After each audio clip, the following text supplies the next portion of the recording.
Le Sahel bouge, et le monde le sent. Sous les projecteurs, une nomination paraît protocolaire, mais elle sert surtout de signal. L'Alliance des États du Sahel veut rompre avec l'ancien jeu. Que change concrètement l'élan d'Ibrahim Traoré pour vous? Tout dépend de ce qui suit. Vous avez entendu des discours sur la souveraineté avant, mais ici, l'enjeu se déplace. Contrôle des ressources, contrôle du récit et refus d'attendre une validation extérieure. Derrière les mots, il y a une mécanique de pouvoir qui se met en place avec ses alliances, ses risques et ses réactions en chaîne. Ce qui se joue n'est pas seulement local, c'est une bataille d'influence où chaque décision peut redessiner les rapports économiques, diplomatiques et symboliques. Ce récit promet une chose simple, montrer ce que signifie, derrière la scène, où est l'ascension d'une alliance qui refuse la dépendance. En 10 minutes, vous comprendrez les leviers réels. L'objectif n'est pas de célébrer ni de condamner, mais de décoder. Pourquoi cette prise de rôle est-elle présentée comme un tournant? Parce qu'elle s'inscrit dans une logique de rupture. Sécurité, économie, diplomatie, récit médiatique. Dans ce cadre, Ibrahim Traoré devient un symbole utile, mais aussi un point de pression. Plus il incarne une volonté d'autonomie, plus il attire des attentes internes, des calculs régionaux et des réactions extérieures. Les enjeux sont immédiats. Crédibilité d'une force unifiée, capacité à tenir face aux sanctions ou aux isolements et création d'outils concrets. Banques, documents d'identité, canaux médiatiques, pour passer du discours à la structure. Ce qui compte, ce n'est pas l'intention déclarée, mais la trajectoire qui s'ouvre et les coûts qu'elle impose. 3 pays, une seule bannière, et un capital annoncé de 500 milliards de francs, CFA. Ce n'est pas un symbole, c'est une architecture. Et lorsqu'Ibrahim Traoré est placé au centre de cette dynamique, le message n'est plus diplomatique, il devient stratégique. Pour comprendre la portée, il faut revenir à l'idée qui revient comme une ligne de force dans le discours. Ne plus demander la permission d'être libre. L'Alliance des États du Sahel est présentée comme une réponse à des décennies où les règles régionales et financières semblaient écrites ailleurs, puis appliquées ici. Le texte insiste sur un basculement de logique. La souveraineté n'est pas un slogan, elle devient un ensemble d'outils. Une banque pour financer selon des conditions africaines, une télévision pour raconter selon des mots africains, et une force unifiée pour ne plus dépendre d'armées étrangères censées protéger la région. C'est là que le récit se durcit. Il ne décrit pas seulement une union politique, il construit un dossier d'accusation contre un système. Extraction de ressources, dépendance alimentaire, sanctions perçues comme une arme et usage d'organisations régionales jugées inutiles si elles ne servent pas les peuples. Le passage sur l'ECOWAS, par exemple, est mobilisé comme preuve émotionnelle. On ne parle plus d'arbitrage régional, mais de coercition. Puis le texte change d'échelle. Il relie cette rupture à l'ordre mondial. Si les ressources du Sahel, or, uranium, lithium, cessent d'être échangées selon les circuits dominants, alors l'impact n'est pas seulement africain, il est présenté comme un choc potentiel pour les équilibres financiers et même pour le confort économique de sociétés éloignées. La clé, ici, n'est pas la rhétorique, c'est la question sous-jacente. Jusqu'où cette construction peut-elle tenir face aux pressions, au sabotage et aux fractures internes que le texte annonce déjà? Pour rendre cette dynamique tangible, le récit s'appuie sur une figure ordinaire, un père de 58 ans vivant près de Bobo Dioulasso, présenté comme quelqu'un qui a vu passer des présidents, des promesses et des costumes venus de loin sans que son quotidien change réellement. L'exemple n'apporte pas de chiffres, mais il sert de boussole. Pendant que le coton quitte le pays, la difficulté de nourrir sa famille reste. C'est cette tension, richesse qui sort, en que Vicky stagne, que le texte transforme en moteur politique. Dans ce cadre, Ibrahim Traoré n'est pas décrit comme un technocrate, mais comme un soldat qui parle avec la gravité de quelqu'un qui estime jouer sa vie pour un objectif collectif. L'idée centrale n'est pas l'héroïsation, c'est la proximité. Il regarderait les visages, pas les sondages. Et cette proximité devient une stratégie parce qu'elle permet de lier des décisions abstraites, banque, défense, retrait d'organisation, à un sentiment de dignité retrouvée. L'effet immédiat, selon le texte, est psychologique autant que politique. L'union donne un langage commun, une fierté plus visible, et la sensation qu'un centre se déplace enfin vers ceux qui étaient jugés périphériques. Le basculement est résumé par une seule conséquence. Si les gens commencent à croire que la dépendance n'est pas une fatalité, alors la suite du récit devient possible. Pendant longtemps, la région apparaissait comme un couloir traversé par les décisions des autres. Désormais, elle se présente comme un bloc qui veut écrire ses propres règles. Le récit situe le déclencheur dans un geste de leadership, l'officialisation d'un nouveau rôle au sein de l'Alliance des États du Sahel. Ce n'est pas décrit comme une rotation administrative, mais comme une annonce de rupture. Quand Ibrahim Traoré prend la parole pour accepter la présidence, le texte insiste sur une atmosphère lourde d'histoire, comme si une décision actuelle portait le poids d'un siècle de domination et de compromis forcés. La scène est construite pour signaler une chose: l'union n'est plus une idée, elle devient une structure qui se met en mouvement. Vient ensuite la montée, l'appel à la discipline et à l'action. Le récit décrit une logique de mobilisation totale avec une injonction adressée aux forces militaires de s'attacher parce que la création d'une force unifiée doit être suivie d'opérations à grande échelle. La formule est volontairement brutale, car elle vise à remplacer un vieux réflexe, attendre l'aide extérieure, par une posture de souveraineté active. La critique des armées étrangères sert ici d'accélérateur narratif. La violence a augmenté malgré leur présence, donc la solution doit être interne, enracinée et portée par des soldats alimentés par l'amour de la patrie. Le récit élargit ensuite le théâtre. La guerre ne se joue pas seulement sur le terrain, diplomatie et communication sont décrites comme des liens stratégiques, des armes de long terme. Le texte valorise les diplomates qui auraient travaillé à rendre la Confédération reconnaissable, même pour les sceptiques, et il transforme cette reconnaissance en victoire contre un objectif présumé des puissances mondiales: maintenir le Mali, le Niger et le Burkina Faso divisés afin de les contrôler plus facilement. Ici, l'unité devient une forteresse politique, un mur qui oblige les acteurs extérieurs à revoir leurs calculs. Puis arrive le moment de décision, le retrait annoncé d'organisations jugées inutiles. Le texte le présente comme un coup de maître, non pas pour le spectacle, mais pour le message implicite: aucune institution n'a de place si elle ne sert pas l'intérêt des peuples. La rupture n'est pas seulement idéologique, elle devient procédurale. On ne demande plus l'autorisation de coopérer, on choisit les structures qui soutiennent une trajectoire autonome. L'onde de choc se prolonge dans un autre front, la diaspora. Le récit affirme qu'un feu se rallume chez des ingénieurs, médecins et professeurs établis en Occident, et que l'enjeu se déplace de l'envoi d'argent vers l'envoi de compétences, d'investissements et de capacités d'organisation. La diaspora est décrite comme un second front. Pendant que les dirigeants tiennent le terrain, elle doit tenir le récit, contester les versions dominantes et rendre visible la logique de souveraineté. Enfin, le texte ferme cette séquence sur un crescendo. Banque confédérée, chaîne de télévision, passeport biométrique et perspective d'une monnaie commune. Chaque élément est présenté comme une pièce d'un même mécanisme: contrôler l'argent, contrôler l'identité, contrôler l'histoire racontée. Le récit n'affirme pas que le succès est garanti. Il martèle seulement que le jeu a changé et que le prix de l'échec serait une régression totale. De la dépendance financière à un capital annoncé de 500 milliards de francs CFA, le changement n'est plus rhétorique, il devient mesurable. Ce chiffre, présenté comme le capital initial de la Banque confédérée pour l'investissement et le développement, sert de pivot. Il transforme une ambition politique en levier institutionnel. En clair, donne un capital de départ, donne une capacité d'action sans attendre des prêteurs. Dans le récit, cette banque est décrite comme l'outil qui fait ce que les banques externes refuseraient: financer l'industrialisation et l'agriculture selon des conditions définies localement, plutôt que selon des exigences importées. L'objectif implicite est de casser la boucle classique: emprunter, dépendre, rembourser, puis voir les bénéfices repartir vers d'autres centres.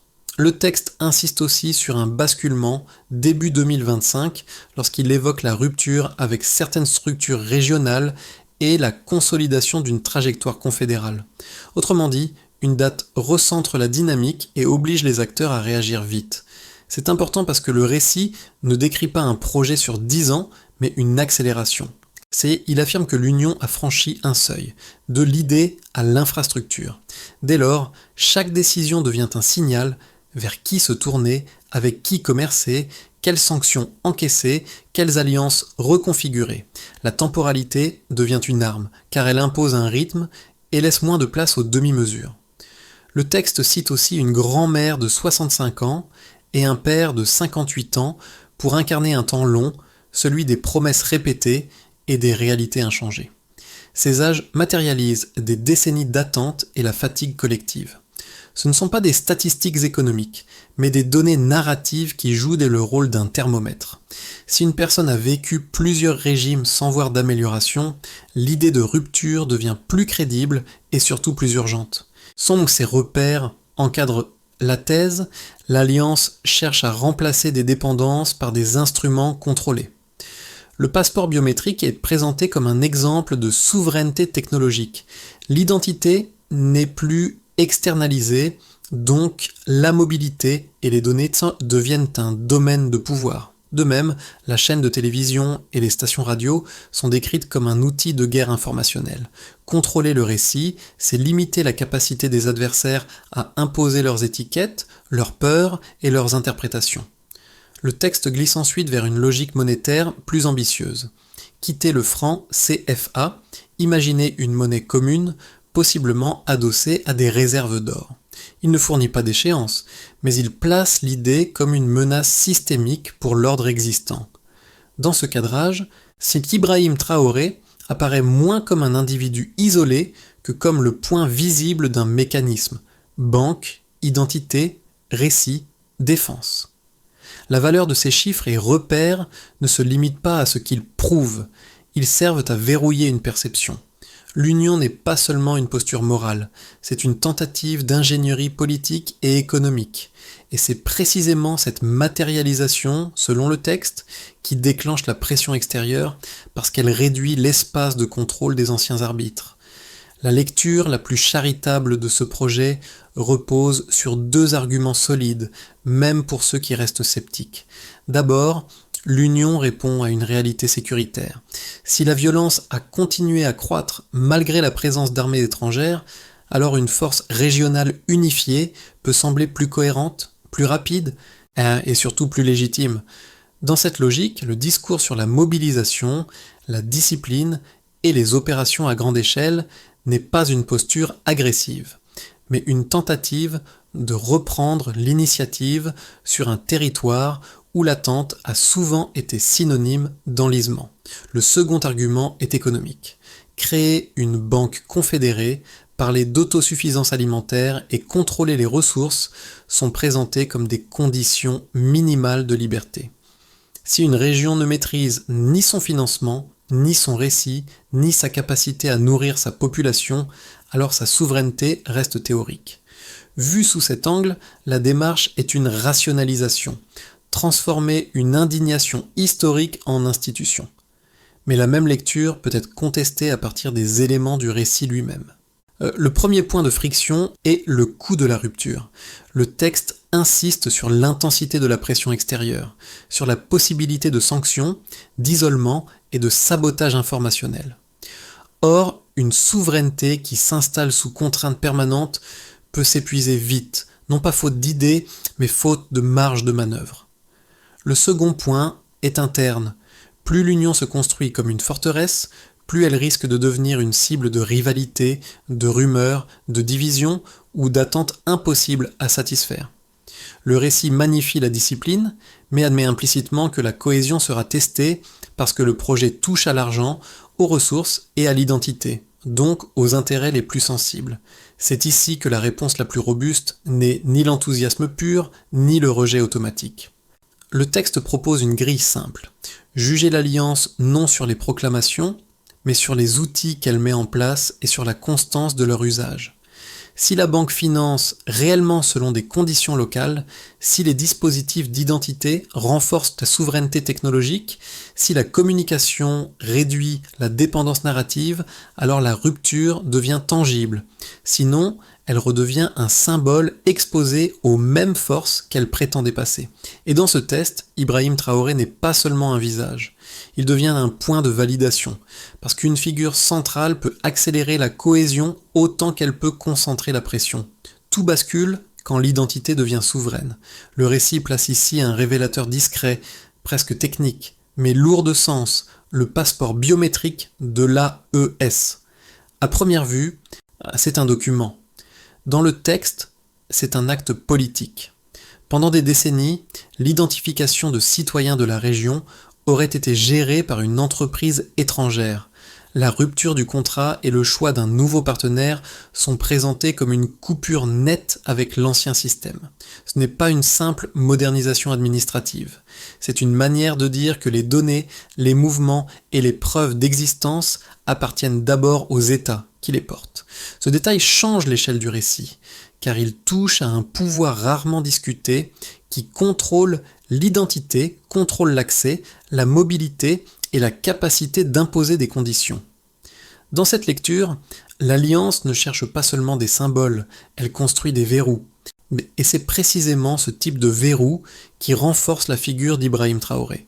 Il n'est plus seulement associé à un discours de rupture, mais à des outils qui rendent cette rupture praticable. Ce point médian sert donc de pivot. La souveraineté n'est plus un futur souhaité, elle s'inscrit dans des systèmes. Pour un gouvernement, l'effet le plus immédiat est la contrainte de cohérence. Si l'Alliance affirme qu'elle peut se protéger seule, elle doit prouver que la force unifiée n'est pas une vitrine, mais une capacité. Le texte insiste sur des opérations à grande échelle et sur une diplomatie active, ce qui place les États dans une logique de résultats visibles.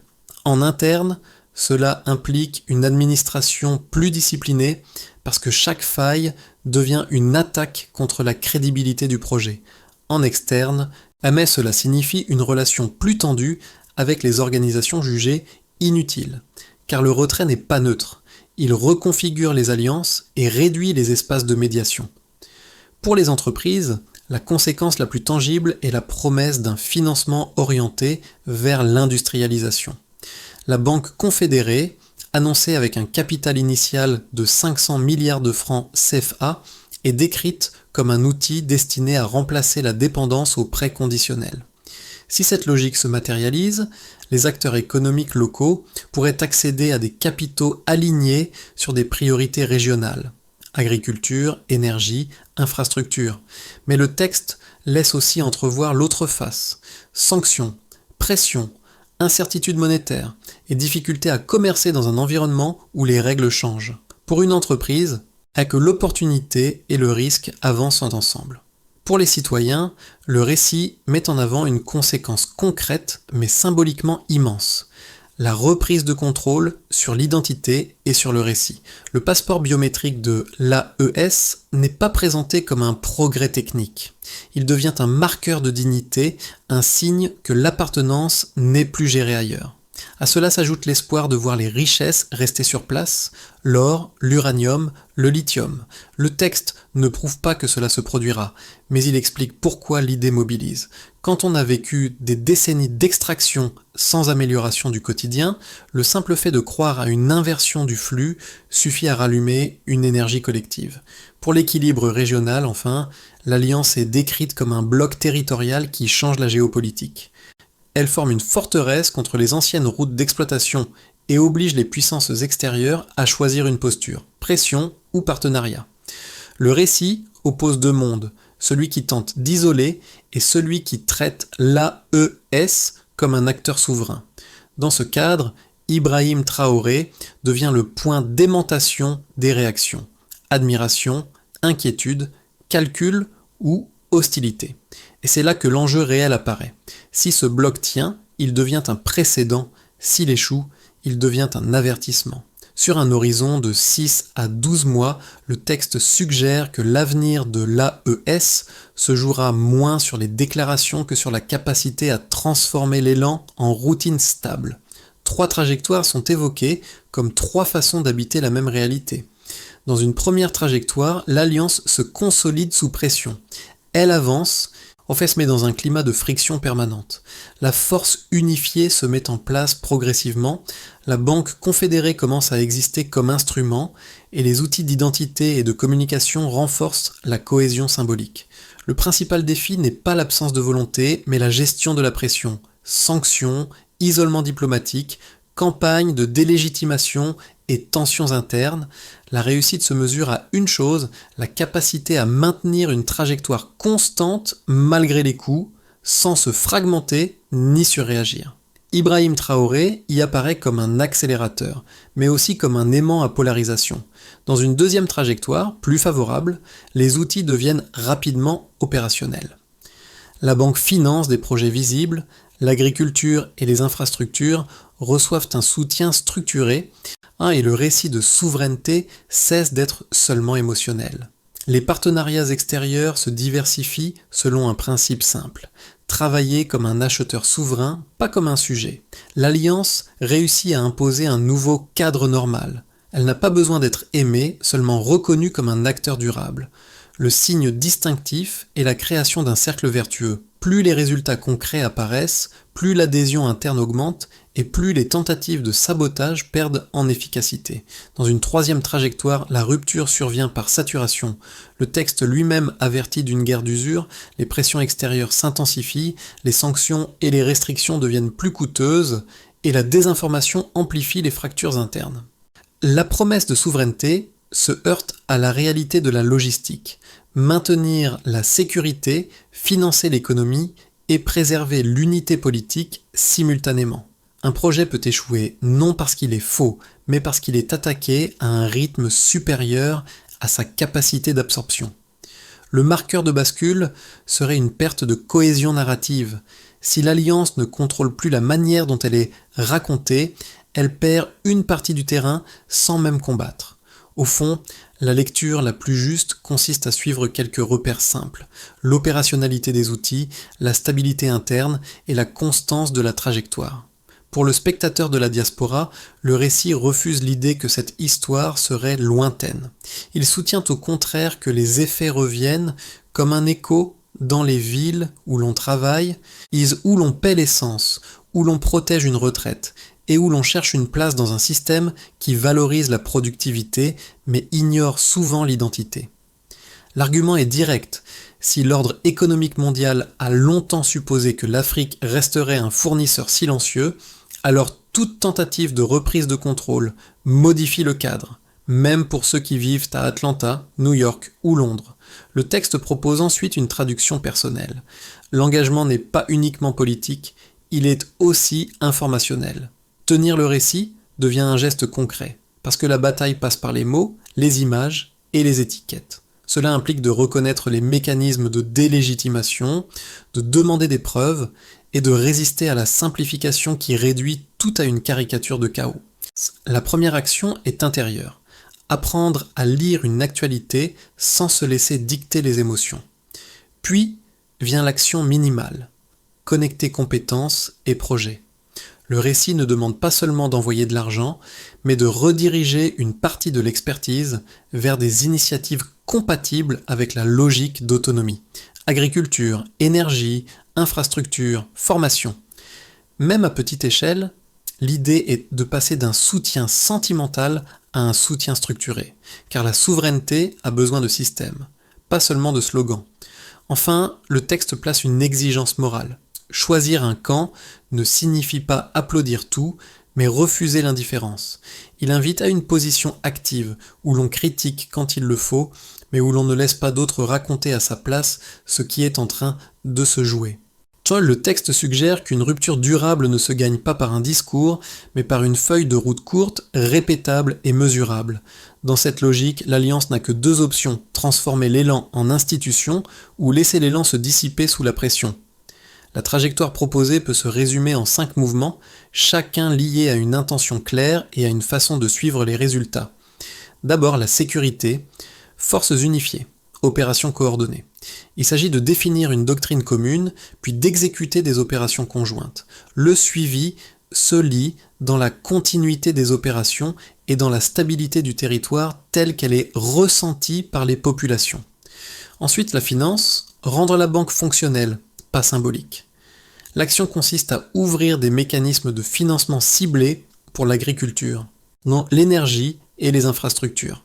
Le suivi se lie dans le nombre de projets financés et dans la capacité à financer sans dépendre d'acteurs extérieurs. Puis les ressources, garder une part visible de la valeur sur place. L'action est d'orienter l'utilisation des richesses vers des services publics identifiables. Écoles, hôpitaux, réseaux énergétiques. Le suivi se lie dans la visibilité des investissements locaux et dans la perception d'un changement concret dans la vie quotidienne. Vient ensuite l'identité et la mobilité, consolider la souveraineté technologique. L'action consiste à déployer le passeport biométrique et à sécuriser les données. Le suivi se lie dans l'adoption du document et dans la maîtrise interne du système. Enfin, le récit et la diplomatie, renforcer la légitimité sans dépendre d'une validation. L'action est de raconter la trajectoire avec constance, de répondre aux accusations et de bâtir des partenariats à conditions africaines. Le suivi se lie dans la capacité à préserver la cohésion narrative malgré la pression. Dans ce cadre, Ibrahim Traoré n'est pas seulement un visage, il devient un test de continuité. Si la feuille de route avance, même sous attaque, l'alliance gagne en crédibilité. Le récit revient alors à son motif le plus simple.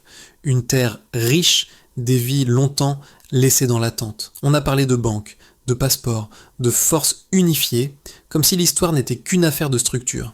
Pourtant, la dernière image proposée n'est pas institutionnelle. Elle est humaine. Une grand-mère qui se lève avant le soleil, une famille qui compte chaque repas. On donne un village qui voit passer des convois sans voir passer le progrès. Le texte insiste, c'est là que se mesure la promesse, pas dans les salles de conférence. Dans cette lumière, Ibrahim Traoré n'apparaît ni comme un mythe, ni comme un sauveur automatique. Il est présenté comme l'homme qui prononce à voix haute ce que beaucoup ont vécu en silence, l'injustice d'un système où l'on extrait la valeur sans réparer la vie.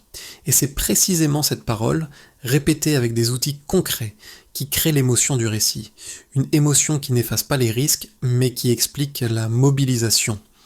Si la dignité devient une politique, alors l'espoir n'est plus un luxe.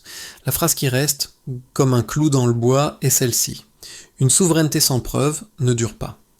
Le texte se termine sur une invitation qui n'a rien d'un ordre, mais tout d'un positionnement. Il demande de regarder cette histoire sans filtre de mépris, ni filtre d'adoration, et de mesurer ce qui compte vraiment. La capacité d'un bloc à transformer une volonté de rupture en institutions qui tiennent, en protection qui fonctionne, et en bénéfice visible pour ceux qui ont porté le poids de l'attente. Si l'alliance échoue, le récit prévient que ce ne sera pas seulement une défaite politique, mais un signal envoyé à tout un continent. Rester dépendant est plus sûr que résister. Si elle réussit, elle devient un précédent, une preuve que l'autonomie peut se construire par étapes sans demander de permission. C'est là que la question revient vers le spectateur. Qu'est-ce qu'un soutien intelligent ? Est-ce applaudir sans critique ou refuser que d'autres racontent l'histoire à votre place ? Le texte pousse à un engagement calme. Vérifier les faits, suivre les décisions concrètes et observer les effets réels sur la sécurité, l'économie et la dignité. Et surtout, ouvrir une discussion qui ne soit pas prisonnière des clichés. Alors, à votre tour, pensez-vous que l'unité de l'Alliance des États du Sahel puisse devenir un modèle durable pour le continent ou seulement un moment de bascule fragile ?